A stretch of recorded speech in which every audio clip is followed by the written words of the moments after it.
Hello everyone and welcome back.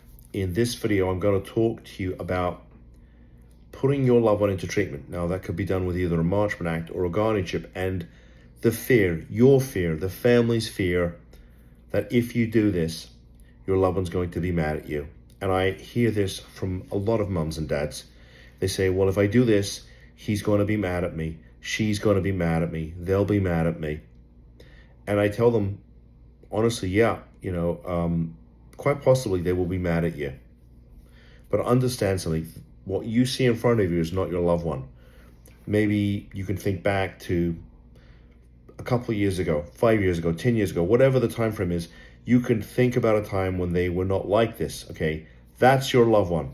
What you see in front of you looks like your loved one, but their mind, their subconscious mind is being run by substance use, mental health, behavioral health issues. That's what's really running the show. And if you are going to put your loved one into treatment, that in theory could mean the end of the disease, or at least placing the disease in the recovery process. And so your loved one's subconscious mind that's being run by these behavioral health issues is going to object. Okay, it doesn't want to die. It doesn't want to experience recovery. It wants things to stay the way they are right now. And so, yeah, if there's a good possibility that when your loved one is taken to a facility, potentially by the police, or is brought in front of a judge or a magistrate and is told they have to go to treatment, yeah, they could well be mad at you. But understand something, that is not unusual. In fact, it's quite normal. And I know that's frightening for you. But this is the beginning, the very, very beginning of the journey to recovery. But it's going to take time. I tell every family that I speak to, I don't have a magic wand. If I did, I promise I'd wave it. I'd wave it for everybody. But it doesn't work that way.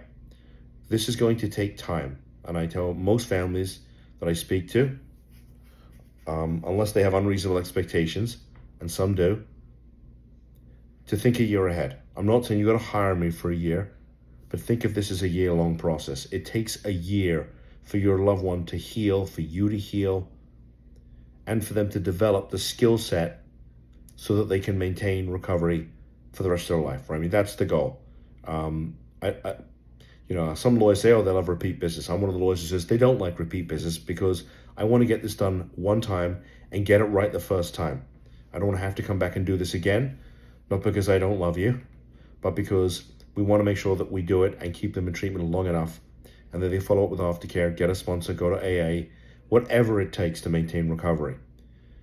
But yeah, they're probably going to be pretty mad at you, but that's going to change, and I've seen it change, but it's going to take time, right? If we can get them to treatment 3 to 6 months, then they work aftercare. Somewhere in that 3 to 6 month window, your loved one's going to start to reappear, and they'll no longer be mad with you. But you have to give them time, and you need time. You need time to heal as well, because if you are like any of the thousands of families I've spoken to over the years, you got to be tired and exhausted and probably depleted of energy.